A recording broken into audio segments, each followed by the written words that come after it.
Good morning, everyone. Welcome to Marketing Monday, bright-eyed and bushy-tailed. I had a nice relaxing weekend. How was yours, Kim? Mine was good. We spent time in the garden and harvesting our veggies and our herbs and all those kind of homemaking things. Everyone's got a garden. I've never been able to keep a garden alive, I will tell you. I was lucky I kept my kids and my dog alive.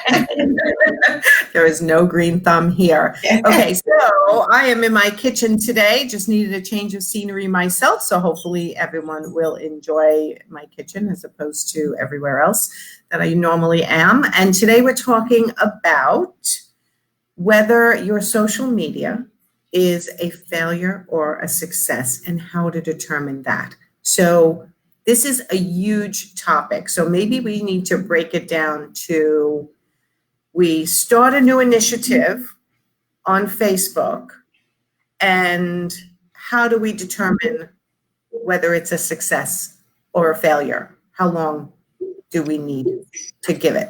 Well, usually anytime people come to me and we're talking about social media and they want to know when they're going to get a return on their investment, I usually recommend for sure 6 months on like Facebook, Instagram, 6 to 9 months.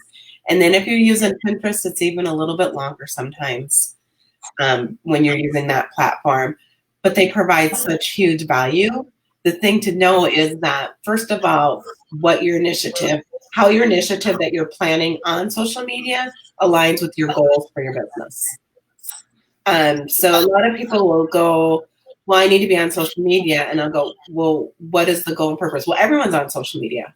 Okay. Just because everyone's on it doesn't mean that we should do it, because there's a purpose and there's a madness to our method. Like we need to have a purpose. So if we have an initiative, and then so for like your example, when we try something new on Instagram, we'll watch it and see how it's working for a few weeks.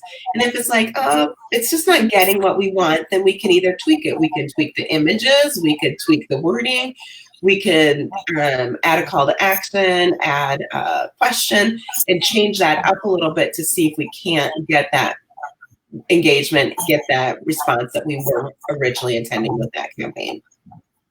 Right, because it's not just about going right for the sale every time, which a lot of people, when they use their social media, it's always about just go for the sale, just go for the sale. And it's really more about people getting to know your aesthetic, your personality, the feel of your company, what exactly you do, and you're looking to inspire them. Right. A couple things is like yesterday, we had a post on my personal Instagram and Facebook that was really good. It was about conquering fear. And normally that type of a post will get a really good engagement and response. We didn't get anything hardly. But then I looked at all my client social platforms yesterday. Nobody was getting anything. So that what that told me was that everybody was busy. It's Sunday, it's summer, we're outside. That maybe today will be fun. So one, you just don't know what's going on. You have to take what's going on in the rest of the world. And second is I had a really interesting call last week with a new potential client, and it was in the home care agency arena, which I have a huge passion for because I have been a home care nurse for years, and that was a very big passion of mine. She actually had checked out a client that I was working on and said that you were one of the first, probably the only one that she goes, I could tell the passion that you brought into it through their platform. And your messaging was different. And so that's what we're looking for, is that you want to be able to connect with that. So I connected with her because of what I was posting. Now, my posting on that platform maybe isn't for everybody else, but with her, and she was my ideal client for that part of my business, that was perfect. And so with interior designers, coaches, that's what you have to think about, is connecting with your ideal client. I had another coach locally that I had been marketing with. We had good content out there, but her platform wasn't ever growing. So through COVID, she had stopped hiring me at this time, and she got it. She figured it out. So now she shows up live by herself. She said there was a switch. Like, I was great for the consistency and great for putting things out, but she realized that as a coach, as an interior designer, anyone, you need to show up a little bit for yourself too. And people want to connect. And when she made that switch, the connections were much greater. And her business is blooming and blossoming right now. You know, you made such a really good point, because so many people go, I don't want to do it myself. I just want someone else to do it for me. And yeah, that sounds fabulous, except the fact that unless I show up myself, at least in stories. Right. I mean, I get a lot of engagement in my stories. I get a lot of messages with my stories, with what I do on the weekends, with what I do after hours, with just going live once in a while and talking about something related to mindset or growing your business or tenacity or grit, right? Things that all entrepreneurs need at some point or another to get their business to the next level. When I use my stories to do that myself, it makes a big difference. Right. Even though I have you, like you said, for the consistency, it still takes me personally to get my engagement up to another whole level. Right. Or even even when I do some of your kind of having your images and having you tweak the copy, it's still you that shows up. And that's a big thing. We can have all the social media campaigns in the world, but people still want to see, excuse me, my dog just grabbed my toys. And I hear his collar. If it's not grandkids, it's dogs. So showing up consistently. And, again, when we talk about social media failure or success, what are your goals? And you have to know what the goals are to know if they're working or not. And then looking at those analytics, taking time. I mean, I love at the beginning of the month to take a stop and audit my platforms real quick, making sure that my icons from my website are still connected to my social media platforms. And then taking a look at the analytics. Has my page grown? Not all the numbers are like, just because you have 10,000 followers, it's better than 1,000 if you're not having your ideal client. So you want to make sure that you just watch those numbers, that you're not dropping off a whole bunch, and that if you're showing up consistently, you should see a slow and steady growth in your social platforms.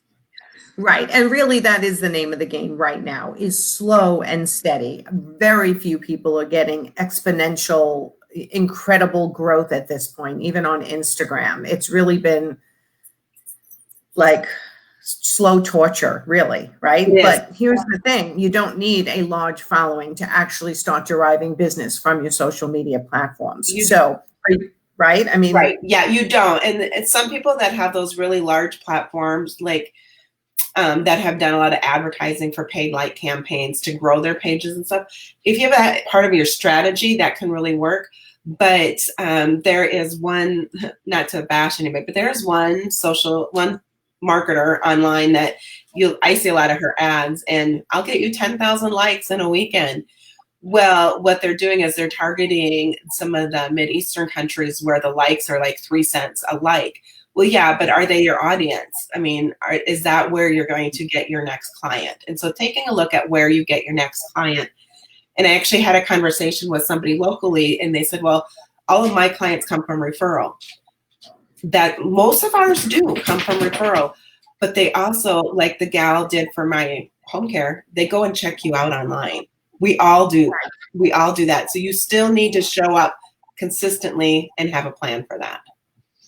Right. So when you're deciding whether your social media is a failure or a success, give it time, 6 to 9 months. Yes. Determine what your goals are. Is it just to have a presence? So if somebody checks you out, you look like an active company, or are you looking to actually get clients from this social media platform?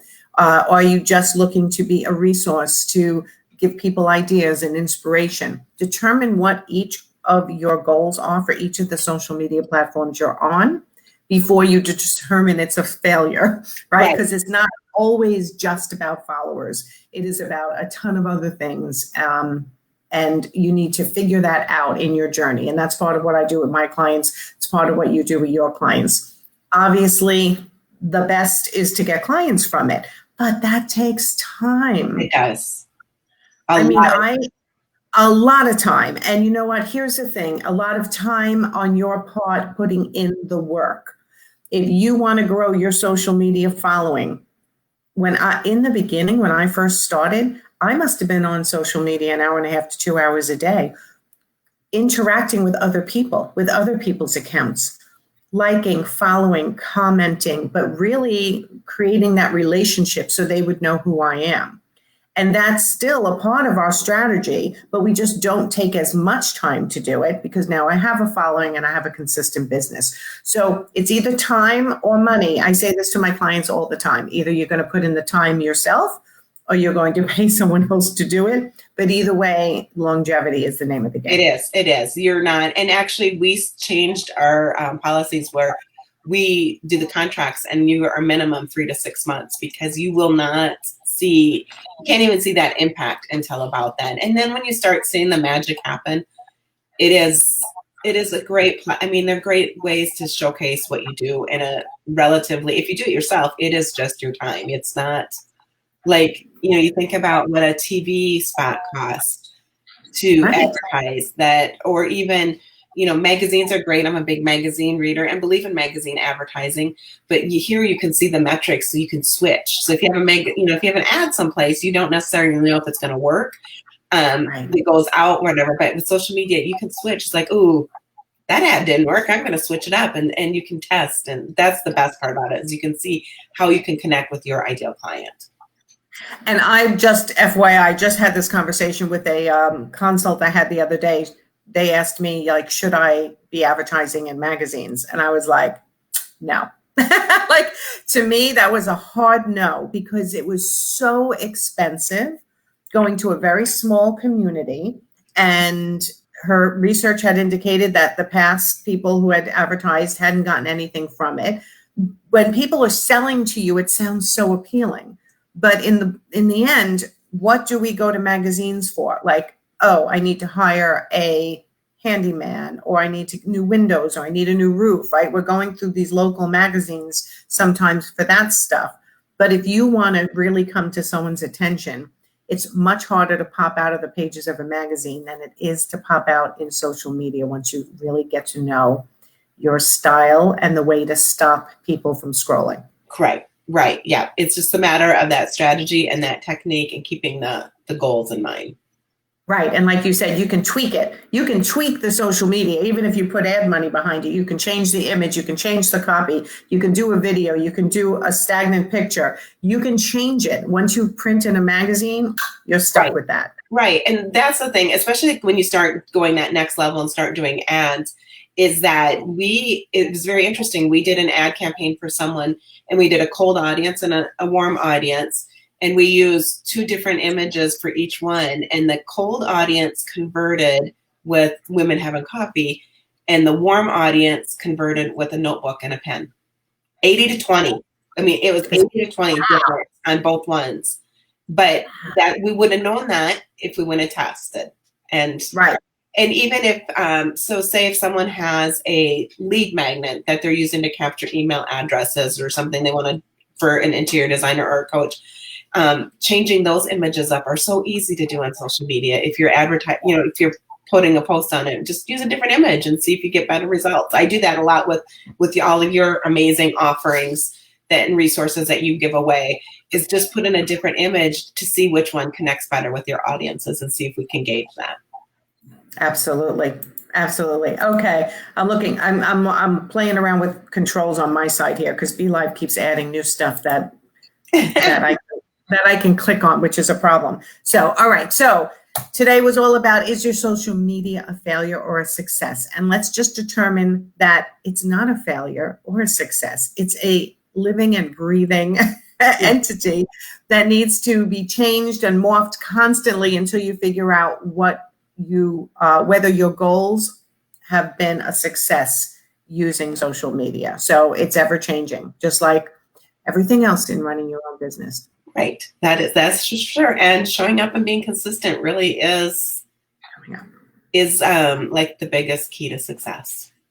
Okay. All right. Very good. Thank you, Kim. I hope everyone who is watching on replay, if you have any questions for Kim or I, please weigh in. If there are any topics you'd like us to cover specific to social media marketing, Kim is my strategist. If you need a what are you calling them? Social media audit. So you can actually get feedback on how you're doing based on what criteria you analyze it on, right, Kim?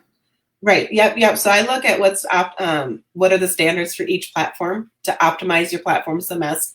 And then we also give you an action plan on what you can do today for a quick win, and then how to plan for your long-term strategies, things that you need to do that you could implement to better make your social media success.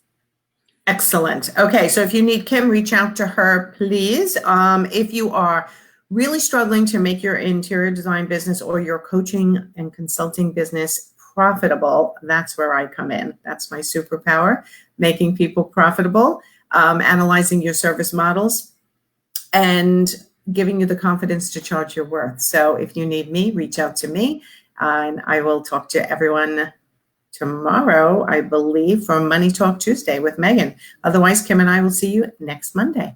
Bye, everyone. Have a great week. Have a great week.